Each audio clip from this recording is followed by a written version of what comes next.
and welcome to another installment of World of Sumo News. I'm Mika Grimmer. Thank you for joining me. A lot has happened this week in the world of sumo. Unfortunately, we won't be covering the individual 4 days of joint practice, as personal commitments arose for us this week. But don't worry, we'll be with you every step of the way for Kyushu Basho, from the Bansuke release to Senshuraku and beyond. Hakuho! First, I wanted to point out 2 things about joint training.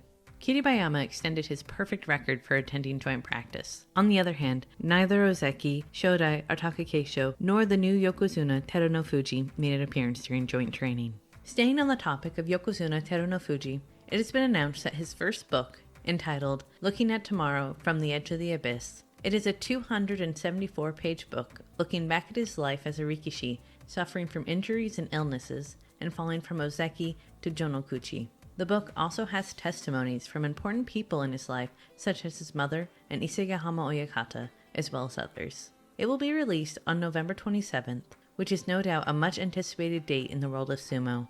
I'm sure your next question will be, will the book come out in English? Well, unfortunately, that rarely happens in the sumo world, but if we hear anything, we'll be sure to let you know.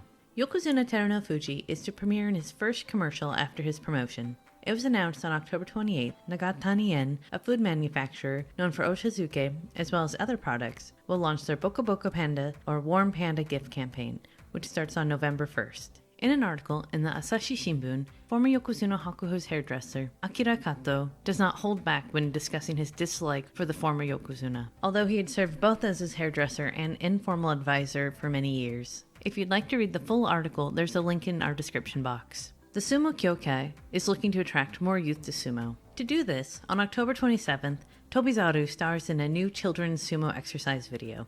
In addition, the JSA has also struck a deal with Pokemon. This will include things like banners during the bashos, Pokemon-themed Gyoji costumes, and Pokemon Kesho mawashi, as well as much more. All members of the Japan Association has had their PCR tests, and they all came back negative, so hopefully it'll be smooth sailing right into Kyushu Basho.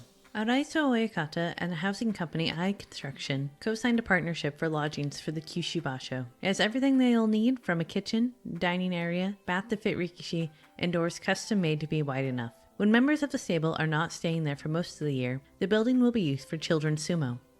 Next up, Asanowaka of Takasagobeya receives his first kesho mawashi from Toyo University, his alma mater.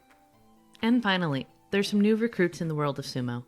On November 27th, 5 young men passed their initial medicals at the Gokukikon in Tokyo. Here's a little information about 3 of them. First up is ex-university wrestler Ibuki Suguro, who recently quit his job to turn professional. He'll be part of Fujishima Beya. Next up is Gantoro Belgun, who competed at the Hakuho Cup. He will be part of Sadogatake Beya. And last up is Zasuhara from Inner Mongolia, China, will officially be part of Araiso Beya, ran by ex-sekitori Sokokurai, after spending 3 years as a trainee.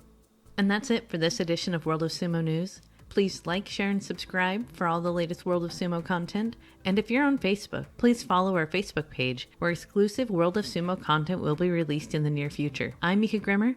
Thank you for joining me. See you in the next one.